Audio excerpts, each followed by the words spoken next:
Graça e paz, meus irmãos. Uma boa tarde a todos que estão aqui. Deus possa abençoar cada um de nós nessa tarde e que o Senhor possa falar aos nossos corações. Esse é o desejo do meu coração. Eu quero ler uma palavra com vocês em Efésios capítulo de número 1, versos 1 e 2. O nosso tema hoje é a identidade do cristão, santos e fiéis em Cristo Jesus. Diz assim: Paulo, apóstolo de Cristo Jesus, por vontade de Deus, aos santos que vivem em Éfeso e fiéis em Cristo Jesus, graça a vós outros e paz, da parte de Deus nosso Pai e do Senhor Jesus Cristo. Amém. Então, como disse, o nosso tema hoje é a identidade do cristão. Quando nós falamos sobre identidade, à luz das Escrituras, nós, obviamente, que vamos entrar em um conflito com o que a sociedade atual imagina ser uma sociedade. Haja vista que para a sociedade atual, para uma pessoa média, vamos dizer assim, do século XXI, e principalmente no Ocidente, na maioria das vezes, há o entendimento de que a nossa identidade ela é não mais adquirida por força externa ou de onde nós nascemos, ou o que nós fazemos, ou aquilo que nós escolhemos para ser a nossa profissão, mas a nossa identidade hoje ela é moldada conforme as nossas vontades, conforme o nosso querer, ou a nossa identidade é hoje criada por nós mesmos. Então, e recentemente eu estava lendo um autor de um livro que ele vai falar sobre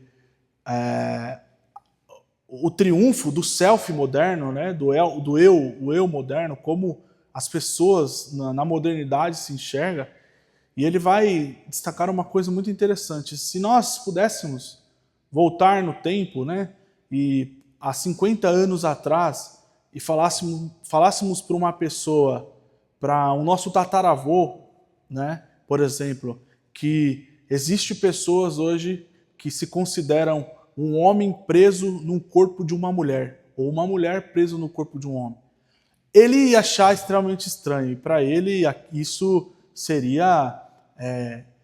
não existiria, não é nem que ele... Não seria nem preconceito ou falta de preconceito ou algo do tipo, ou falta de empatia. Para ele isso não existiria. Mas da década de 60 para cá, isso que foi a virada, né, na terceira revolução sexual, como os antropólogos e os sociólogos vão dizer, né?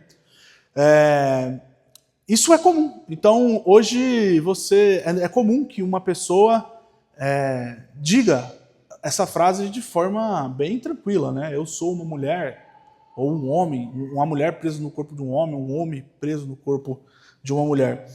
Porque a nossa noção de identidade hoje é uma noção de que nós podemos criar quem nós somos da forma que nós bem entendemos.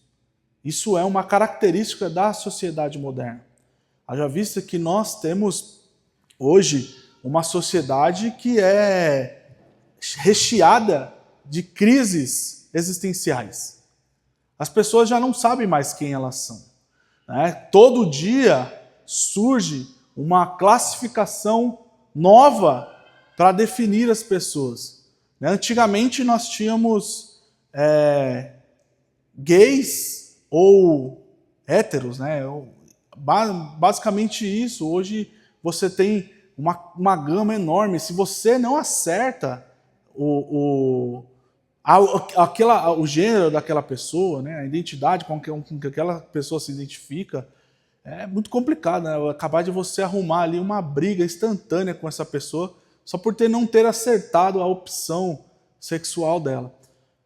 E o fato é que isso é próprio da nossa modernidade e de um povo ocidental, obviamente. Que se nós formos em sociedades tribais, em lugares mais afastados, que ainda mantêm a sua cultura, isso ainda permanece estranho a eles. Mas o que eu quero trazer aqui para nós, livre um pouco de polêmica, é a questão da identidade.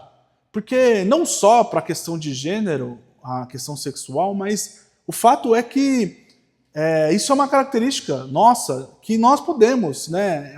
Nós vivemos uma sociedade em que as pessoas dizem que elas são capazes de autocriar a sua identidade, né?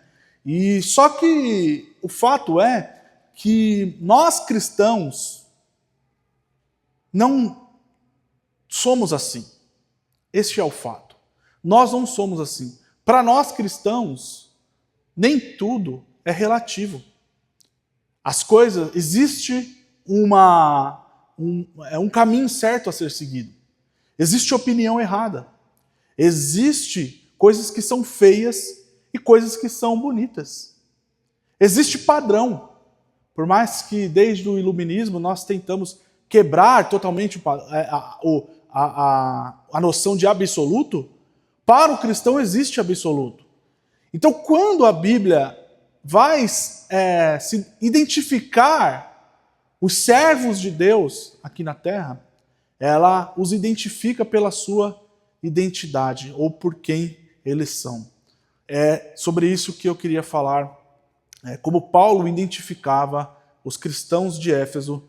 Eu queria falar com vocês essa tarde. Antes de continuar na mensagem, eu só queria destacar alguns pontos que é o contexto histórico de Éfeso, que vai nos ajudar a entender do porquê Paulo vai abrir a sua carta chamando esses irmãos de santos e fiéis em Cristo Jesus. Eu não sei se você conhece, mas a Éfeso, ela era uma das cidades mais importantes do Império Romano, fora o Império Romano, né? Fora Roma, que era a principal cidade. Mas fora Roma, Éfeso era uma cidade muito importante. Detinha aproximadamente entre 250 e 300 mil pessoas. Se você for fazer as contas com os dias de hoje, você vai falar, acho que isso aí tem no Brás aqui, né? Sei lá, na Zona Leste deve ter essa quantidade de pessoas. Mas para aqueles dias, era uma quantidade de pessoas absurdas, imenso, 250 a 300 mil habitantes na cidade de Éfeso. E Éfeso era uma cidade portuária que era muito movimentada. E o que acontecia? A Éfeso era muito conhecido pelas suas prostitutas cultuais. Então, como era uma cidade portuária, os navios, né, os barcos atracavam em Éfeso, os marinheiros ali, os capitães e tal, quando tinha aquela folguinha entre uma carga e a outra, iam visitar os famosos templos de prostitutas cultuais, né? Mulheres que se prostituíam e que dessa forma acreditavam estar entregando adoração ao seu Deus, ou à sua deusa no caso, né? Porque em Éfeso tinha a famosa estátua de Diana, né? Que era aquela deusa da fertilidade, né? Em uma grande estátua. E em Éfeso, outra característica importante de Éfeso é que ela tinha uma das 7 maravilhas do mundo antigo, que é o templo de Ártemis, né? A Diana dos Efésios, né? Ártemis, que era a deusa da fertilidade em Éfeso. E outra característica, ainda sobre essas características muito interessante, eu queria ler para vocês, lá em Atos dos Apóstolos, se você está com a sua Bíblia aí, ou o seu smartphone, lá em Atos dos Apóstolos, capítulo 19, verso 19, quando Paulo vai passar por Éfeso e fundar essa igreja que anos depois, ou algum tempo depois, ele iria escrever essa carta, como que Paulo descreveu, né, ou Lucas, que narrou Atos, descreveu a ida e a estadia de Paulo durante algum tempo que ele esteve lá em Éfeso para fundar. E olha só o que aconteceu, né? Um episódio que é muito interessante que aconteceu lá. Atos 19 diz assim: também muitos dos que haviam praticado artes mágicas, reunindo seus livros, os queimaram diante de todos. Calculados entre os seus preços, achou-se que montavam a 50.000 denários. Então, Éfeso, além de ser uma cidade muito importante, por isso muito movimentada, com as suas prostitutas cultuais, ainda era uma cidade que era tomada pelo ocultismo,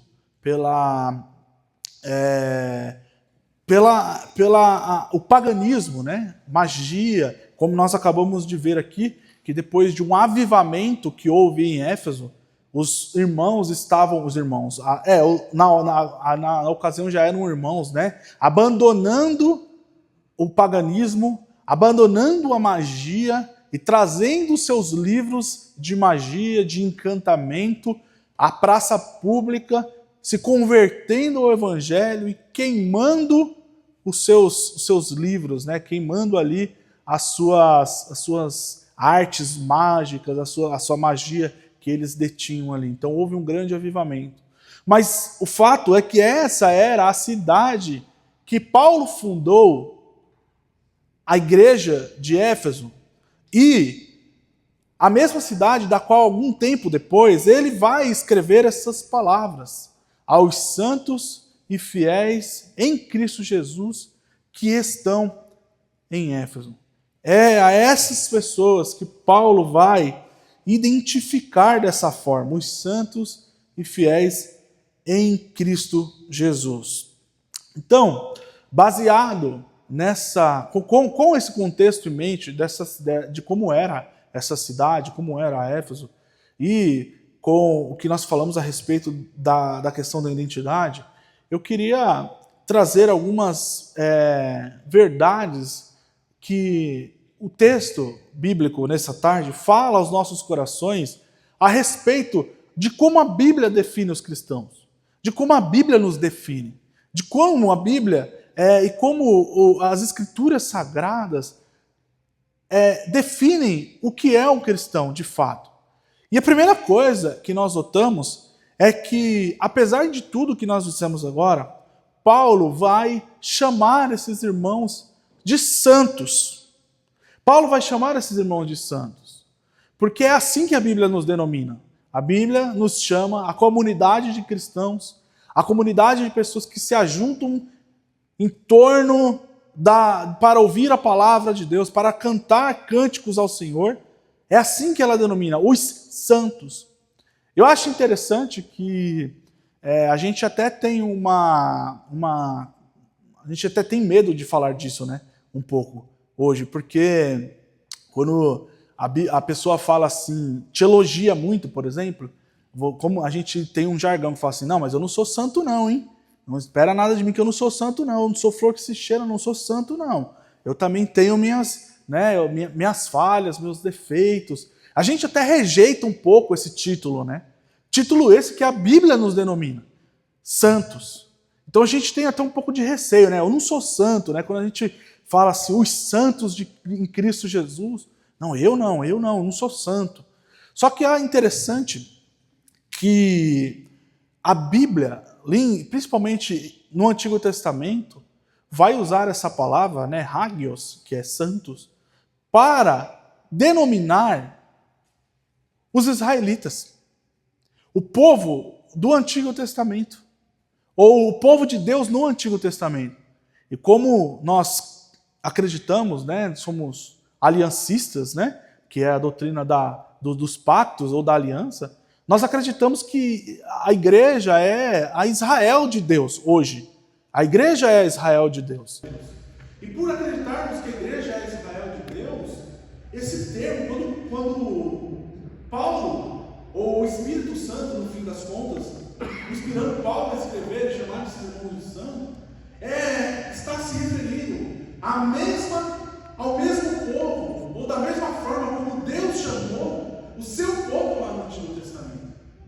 E é interessante notar que santo aqui não tem a ver com uma santidade intrínseca à pessoa. Não é que Deus, ao aceitarmos Jesus, nos transforma em santos. Não é isso. Não é que da noite para o dia nós somos, transformados como um Power Rangers, né? Agora eu vou revelar um pouco a minha idade, né? Na hora de morfar, que se transformava lá. Desculpa, eu não tenho referência, eu parei de assistir desenho faz muito tempo, né? O último que eu assisti que se transformava era o Ben 10, ele já é velho também, né? O Ben 10, né? Acho que o pastor não sabe o que é o Ben 10, né? Não sabe o que é o Ben 10, tá vendo? Então, não é assim. Quando Paulo nos chama de santo, ele não está dizendo que há uma santidade intrínseca em nós, mas essa é a forma como Deus enxerga nós através de Cristo Jesus. Porque essa era a forma como Deus chamava com muito carinho os seus filhos, o povo que ele separou através de Abraão, para trazê-los, tirar eles do meio de outros povos e separar como povo exclusivo do próprio Deus. Por isso eles eram santos, porque santidade vem de separação, de exclusividade, de preparar algo ou alguém com um propósito exclusivo. Então, quando Deus separou Israel para ser uma nação santa, Deus estava dizendo que eles, diferente do resto do mundo, era a nação que pertencia a Ele. Então, como esse título é legado a nós, por meio de Cristo Jesus, quando eu digo a nós, a igreja, o novo Israel de Deus, ou Israel de Deus, isso quer dizer que nós, assim como Israel, somos um povo separado no meio de outro povo. Então, no meio de todos os povos da terra e de muitas nações, Deus chamou o seu povo e separou o seu povo para si. Por isso que nós podemos aceitar o rótulo de santos em Cristo Jesus, pelo motivo de que essa santidade não é intrínseca a nós mesmos. Deus não nos transformou em santos, mas Ele nos considera, porque isso é santificação, é nos considerar santos. Agora, meus irmãos, a lição que fica para nós disso é que nós somos separados. Nós não somos qualquer pessoa, somos separados. Quando uma coisa, porque tanto no Novo quanto no Antigo Testamento, santidade, ser santo, tanto era se referindo a Deus, como às pessoas, mas também a objetos, ou a lugares. O monte Sinai se tornou um monte santo, porque Deus pisou no monte Sinai. Assim como nós, você mesmo, que pode estar se imaginando nesse momento, ou pensando que você não é santo coisa nenhuma, é assim que a Bíblia nos denomina, é assim que a Bíblia olha para nós e nos chama. A nossa identidade é uma identidade de alguém separado por Deus, separado com um único propósito, porque isso que é ser santo. Ser santo não é simplesmente falarmos de forma diferente, não é simplesmente que nós fazíamos coisas e hoje nós não fazemos mais. Não é porque antigamente nós víamos certas coisas e hoje não vemos mais. Não é porque hoje nós mudamos a nossa roupa, a forma de falar, que não falamos mais palavrão. Apesar que o crente não pode mesmo, né? Não falar palavrão, mas não é isso ainda. Ser santo é exclusivamente viver para o Senhor, para o serviço do Senhor. É não ter divisão em seu coração, mesmo falha, meus irmãos, mesmo estando em um mundo de trevas como nós estamos, é não ter o coração dividido. Nós estávamos falando hoje à tarde sobre isso, e eu quero repetir que quando nós estamos com o coração dividido, na verdade não tem disputa, porque Deus não entra nessa disputa pelo nosso coração. Ou Ele é o rei do nosso coração, ou tem algo, ou outra pessoa, outro ser dominando a nossa vida, dominando o nosso coração, porque Ele não vai entrar nessa disputa. Por isso nós somos chamados de santo, repito, não porque é algo especial em nós, mas porque é a forma como Deus em Cristo nos enxerga, a forma como Ele nos considera hoje, seres e pessoas separados para Ele. Isso quer dizer que nós somos um povo exclusivo de Deus. Vocês são um povo exclusivo de Deus. Por isso que não pode sair qualquer palavra da nossa boca. Por isso, meus irmãos, que não pode ser tomada qualquer atitude por nós. Por isso que nós não podemos agir de qualquer forma, como se nós fôssemos iguais aos nossos amigos da faculdade que não são cristãos. Por isso que um cristão é visto de forma diferente. Por isso que você é diferente no seu trabalho. Tem que ser diferente no seu trabalho. Por isso que nós somos diferentes no ambiente social, da qual nós frequentamos. Porque nós somos separados por Deus. Fomos escolhidos por Ele. Não fomos nós que decidimos por Ele, mas Ele que nos separou para Ele. E Tiago, vai dizer que o Espírito Santo que nós habita, tem ciúmes de nós, justamente porque ser santo é ser exclusivo de Deus, é ter uma visão do mundo transformada ao ponto de nada mais fazer divisão entre você e Deus. Por isso, meus irmãos, eu pergunto para você nessa tarde: há ainda algo que divide o seu coração? O que é que divide o seu coração? Porque essas coisas é que causam crise de identidade em nós. É essas coisas que nos fazem, no final de um dia, deitarmos a cabeça no travesseiro de forma pesada. É não saber quem nós somos. É andar com o coração dividido entre servir a Deus e servir as nossas vontades, entre servir a Deus e servir o nosso ego, e fazer com que nós nos tornamos o nosso próprio Deus, nos tornamos nós mesmos dignos de adoração.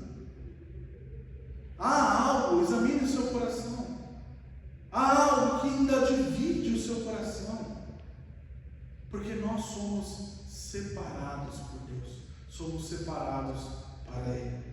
Outra coisa que eu queria destacar no fato de que nós somos santos e chamados de santos é o fato da cidade e da podridão que esses irmãos de Éfeso viviam, cercados por magia.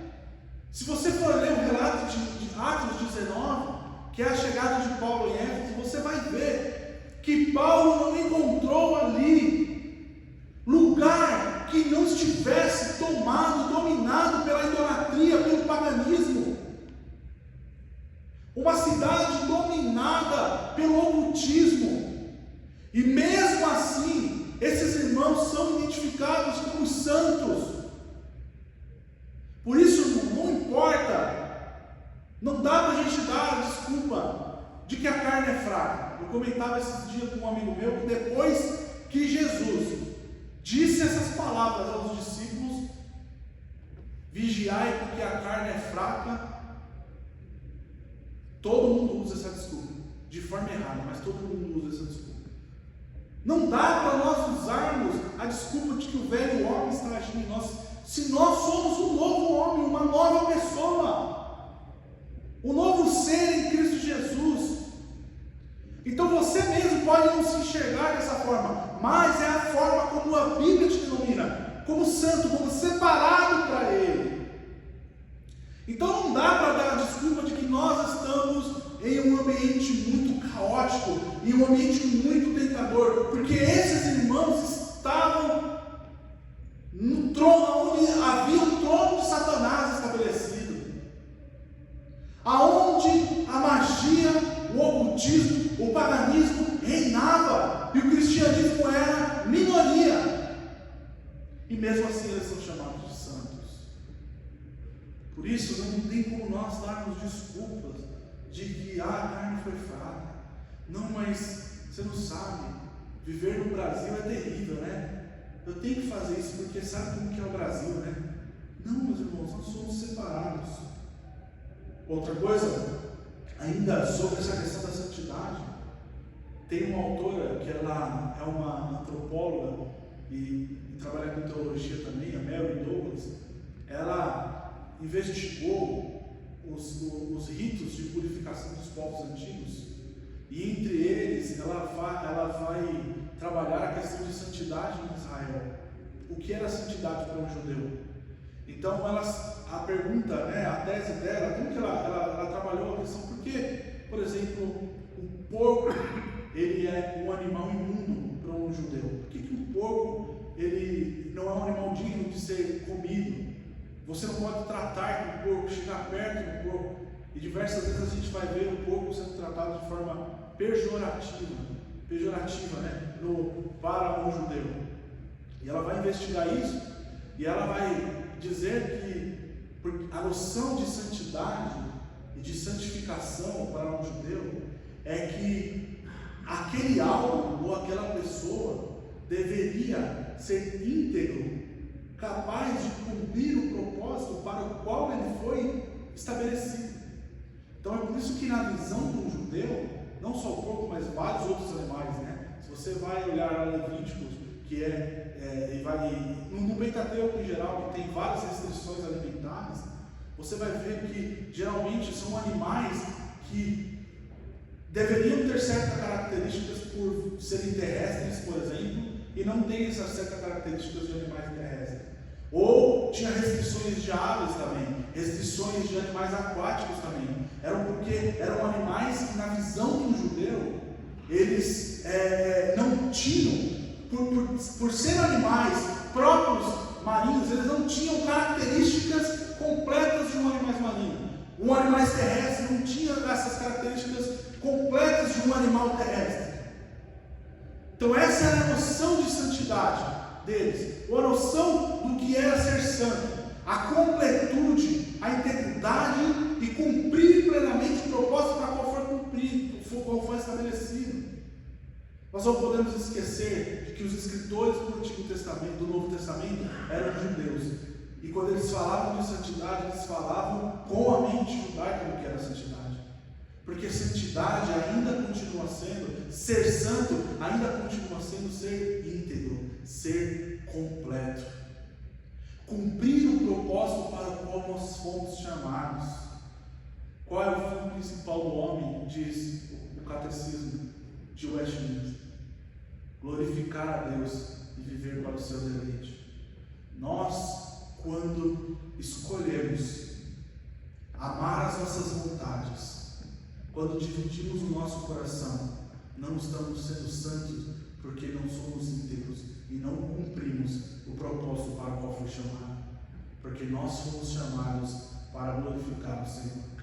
Fomos chamados para adorar e viver para o deleite de Deus. Então a primeira característica desses irmãos é que eles eram santos. A segunda característica desses irmãos é que eles estavam em Cristo. Paulo vai dizer: santos e fiéis em Cristo Jesus. Essa é a razão, na verdade, pelo qual eles são santos. Como eu disse, não era uma santidade intrínseca, era uma santidade porque eles estavam em Cristo. Essa é uma doutrina muito cara para o cristianismo, principalmente para a teologia reformada, que é a doutrina da união com Cristo. Nós estamos unidos a Cristo e Cristo está unido a nós. Nós estamos em Cristo. Se nós formos olhar ainda em Efésios, se você pode abrir sua Bíblia comigo, essa noção que Paulo vai nos trazer de que nós estamos em Cristo, já estamos em Cristo, Efésios 2, lá no verso 6, Paulo vai dizer assim: e juntamente com ele nos ressuscitou e nos fez assentar, já fez, ele nos fez assentar nos lugares celestiais em Cristo Jesus. Então, por estarmos unidos a Cristo e Cristo estar unido a nós nesse exato momento já estamos sentados nos lugares celestiais. Esses irmãos, apesar de estarem em Éfeso, não pertenciam mais a Éfeso, eles pertenciam a Cristo Jesus. Eles já não eram mais simples cidadãos de Éfeso, eles já não eram mais paulistas, coreanos, brasileiros, bolivianos. Eles eram agora, antes de ser cidadãos de Éfeso, eram cidadãos celestiais. Estavam em Cristo, e essa doutrina é importantíssima para nós. Nós não estaremos um dia assentados com Cristo, nós já estamos assentados nos lugares celestiais. É assim como Deus enxerga para nós. Você percebe a importância que nós temos de sermos separados, de sermos santos, de vivermos uma vida íntegra diante de Deus? Nós já estamos lá. Nós temos até um nomezinho bonitinho para isso, que é o já e ainda não, ou escatologia realizada. Se você quiser mais enfeitar, mas é a escatologia realizada. É o já e o ainda não. Nós já somos, mas ainda não. Obviamente que nós não estamos plenamente, fisicamente ainda, de forma íntegra, ou integral, melhor dizendo, assentados com Cristo. Mas o que é que muda saber que nós já estamos assentados com Cristo? O muda que nós precisamos viver nessa terra como cidadãos do reino de Deus. Nós precisamos viver já. Esse já e ainda não, ou essa escatologia realizada, nos ensina que nós já é a obrigação nossa, de todo cristão, viver hoje aqui como se já fosse cidadão do céu, cidadão dessa eternidade, porque nós estamos assentados em Cristo Jesus. Por mais que isso pareça loucura, isso influencia, meus irmãos, na forma e na maneira de vivermos aqui. Isso não é só teoria, não é teoria, não é só, eu não só estou teologando aqui para vocês, vamos dizer assim, de forma pejorativa, dizendo sobre a união com Cristo. Isso é parte da teoria para a prática, porque a nossa forma de viver aqui, a nossa forma de viver como santo aqui é influenciada por estarmos em Cristo Jesus, por sabermos que já estamos em Cristo Jesus. Então, é dessa forma que nós vivemos hoje, como quem já está em Cristo Jesus. Isso muda tudo. Isso muda tudo. Muda a forma como você trata as pessoas. Isso muda a forma como você, se você tem cargo de gerência, por exemplo, como você vai fazer a gestão dos funcionários. Se você é funcionário, como você vai se portar como funcionário. Muda tudo, meus irmãos. Literalmente, não é somente sobre vir à igreja. pertencer a uma comunidade. Não é só sobre vir nos reunirmos aqui ao domingo, óbvio, que é o clímax de toda a semana. A parte mais importante de toda a semana, nós vemos aqui e nos reunimos como igreja. Nós somos povo de Deus porque congregamos, porque cultuamos, porque escolhemos um dia da semana, uma hora específica dessa semana, para rendermos graças e louvores e escutarmos a palavra do Senhor. Isso nos torna povo de Deus. Mas não é só sobre isso. É sobre já viver como se nós estivéssemos na eternidade. A igreja, e quando eu digo igreja, eu estou agora não referindo às pessoas, mas o ambiente em si, tudo, o espírito aqui, e isso envolve nós, as quatro paredes, esse ambiente que nós estamos envolvidos aqui, deveria ser, meus irmãos, um pedaço do céu. Quando nós vivemos com essa mentalidade, porque o que importa nós sabermos que nós já estamos assentados na cidade celestial? Um exemplo muito fácil de nós sabermos, é o que eu pergunto sempre para os jovens: no céu, ou na eternidade, nós teremos inveja? Não. Tem maldade? Não. Tem alguém tentando puxar o tapete do outro? Não tem. Tem alguém maldizendo o outro? Não tem. Se essa escatologia já aconteceu, se esse poder que nós vamos receber lá já está presente em nós, é dessa forma que nós deveríamos viver, meus irmãos. Sem tentar puxar o tapete do outro, sem falar mal do outro. E eu não estou dizendo que essas coisas acontecem aqui, tá, gente? Eu só estou dando um exemplo para nós. E também é bom a gente policiar a respeito disso. Mas o fato é que isso muda tudo, e não só aqui, mas muda também quando após a janta, cada um se despedir para sua casa. E a gente vai mostrar ser um cristão verdadeiro quando ninguém está nos vendo, né? Quando ninguém nos enxerga. Então, meus irmãos, nós estamos em Cristo Jesus, já estamos em Cristo, estamos unidos. Isso muda a forma como nós mudamos. E também, outro fato importante é que estarmos em Cristo nos mostra quem somos de verdade. E aí, o nosso valor, ou a nossa identidade, não passa a ser mais aquilo que nós somos capazes de produzir ou capazes de oferecer às pessoas. Porque se nós não formos capazes de oferecer nada financeiramente, nem fisicamente a alguém, nós ainda somos chamados de santos e ainda estamos em Cristo Jesus. É isso que nos define. Não a capacidade que nós temos de produzir, não a capacidade que nós temos de dar, mas aquilo que nós somos em Cristo Jesus. Aquilo que Deus nos tornou, um com o seu Filho. Para terminarmos, esses irmãos, além de ser santos, além de estar em Cristo Jesus, eles tinham, por isso, um duplo endereço. Eles estavam assentados nas cidades celestiais com Cristo Jesus, mas Paulo faz questão de lembrar que eles são cidadãos ainda de Éfeso. Eles ainda estão em Éfeso. Eles são moradores, eles ainda têm uma residência, têm um CPF. Eles ainda têm, quando eles vão preencher lá um cadastro, quando vocês que compraram alguma coisa na Black Friday, né? Eu não consegui comprar. Até tentei, né? Uma lave seca lá, mas não consegui. Não achei que estava vantajoso, dava para esperar. Quando você foi lá comprar, fechar, você que ficou lá de madrugada esperando, você não colocou lá endereço, céu. Né? A gente não coloca lá na faculdade endereço. Eu estou em Cristo Jesus. Nós temos um endereço. Né?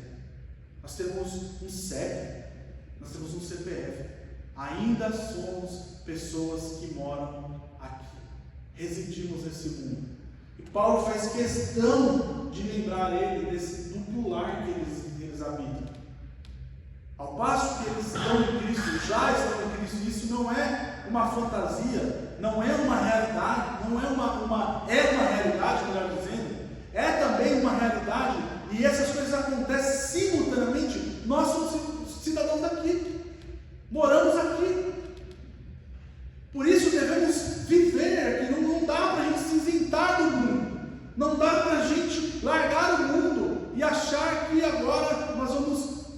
ver, porque quem fez isso foram os essênios lá, o povo das cavernas de Qumran, né, no primeiro século, que achou que tudo estava corrompido e foram morar nas cavernas de Qumran.